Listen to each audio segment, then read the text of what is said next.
बड़ी खबर, मालदीव के खिलाफ भारत का कड़ा रुख। मालदीव के उच्चायुक्त तलब किए गए हैं। एमईए ने मालदीव के उच्चायुक्त को बुलाया है। भारत विरोधी टिप्पणी के मामले में एक्शन। सोशल मीडिया पर बायकॉट मालदीव ट्रेंड कर रहा है। तो किस तरीके से देखिए सख्त एक्शन और जो कड़े तेवर भारत ने अख्तियार किए हैं, भारतीयों ने किस तरीके से इस पूरे मामले पर एकजुटता दिखाई है कि सोशल मीडिया पर उसका असर साफ दिख रहा है। इस पर विस्तार से आगे बात करेंगे, लेकिन सबसे पहले आप जरा ये समझिए कि पूरा विवाद शुरू कैसे हुआ। आपको मैं समझाने की कोशिश करती हूँ। देखिए, 2 जनवरी 2024 से ये पूरा जो विवाद है वो शुरू हुआ।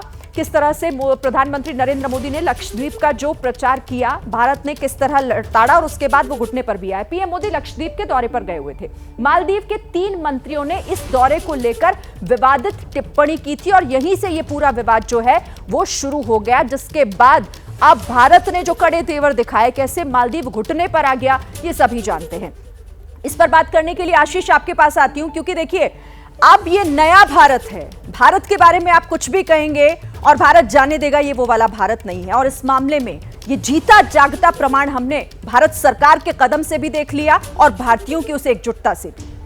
जी, निश्चित तौर पर भारत ने बड़ा कड़ा रुख इख्तियार किया। सिर्फ भारत में ही मालदीव्स के हाई कमिश्नर को समन करके उनको कड़ी आपत्ति दर्ज करा के डिमार्च हैंडओवर नहीं किया गया है, बल्कि इंडियन हाई कमीशन ने मालदीव्स में बाकायदा इसको मालदीव्स के फॉरेन मिनिस्ट्री के साथ उठाया और बड़ी कड़ी आपत्ति दर्ज कराई। हमने देखा सेवरल बिगीज, बड़े बड़े सुपरस्टार्स ने भी इसको कंडेम किया और साफ तौर पर कह दिया कि अब हम मालदीव्स शूट तक करने नहीं जाएंगे। मुझे लगता है कि इस बात का रियलाइजेशन मालदीव्स को हुआ कि भारत से टक्कर लेके और खास करके प्रधानमंत्री के बारे में इस तरह की आपत्तिजनक टिप्पणियां करके प्रॉस्पर नहीं कर पाएगी, क्योंकि भारत पे बहुत डिपेंडेंट है, जिसका जिक्र आप शिरीन कर रही थी। और यही वजह है कि देखिए आप समय रहते बहुत जल्द, इनफैक्ट डिप्लोमेसी में ऐसा देखा नहीं जाता, लेकिन नीजक रिएक्शन था मालदीव्स की तरफ से कि उन्होंने अपने 3 मंत्रियों को सस्पेंड कर दिया, कई अधिकारियों को सस्पेंड कर दिया। ये भारत को जताने के लिए कि वो इस बात को समझ रहे हैं कि ये हरकतें नहीं होनी चाहिए थी, इस तरह के डेरोगेटरी ट्वीट्स नहीं आने चाहिए थे। और कहीं ना कहीं उन्होंने भारत की अस्मिता को ऑफेंड करने की कोशिश की है, जिसको रिटेलिएट किया था भारत ने। जैसा मैंने आपको बताया कि हर अप्रोप्रिएट फोरम पर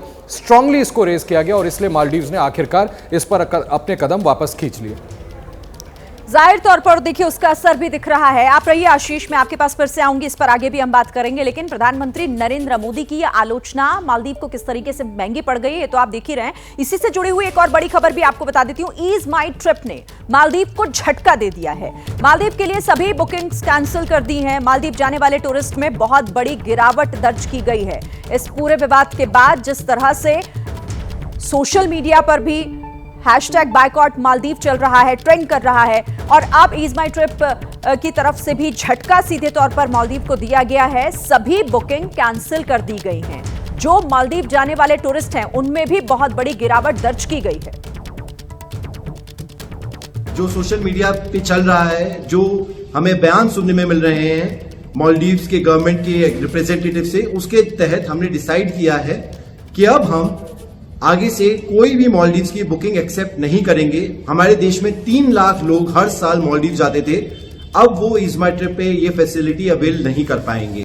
जैसे ही घड़ी का काटा दोपहर 2:30 पे आए, बबीता जी का दिल सास बहू साजिश के लिए मचल जाए। और ये है इनकी बहू, पूरे दिन ऑफिस की टेंशन हो जाए गॉन जब ये करें अपना फेवरेट शो फ्री टाइम पे ऑन। इनकी तरह आप भी देखिए अपना फेवरेट शो अपने टाइम पर और डाउनलोड कीजिए एबीपी लाइव ऐप अपने स्मार्ट टीवी पर।